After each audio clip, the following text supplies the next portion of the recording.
Welcome to the Slop Farm. Enjoy the video. You start by confirming the basics that matter. The monitor needs clean power and a solid video cable.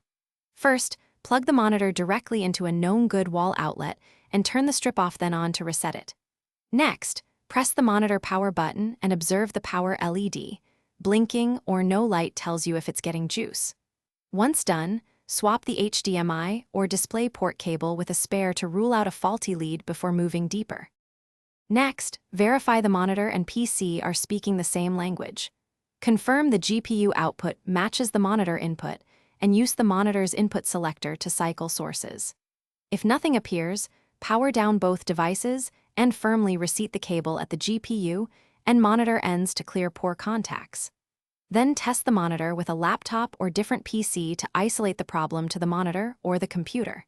If you suspect a port fault, switch to another port or use a reliable adapter. For final recovery, restore the monitor to factory defaults using the on-screen menu or the manual button sequence. This clears odd settings that hide the image.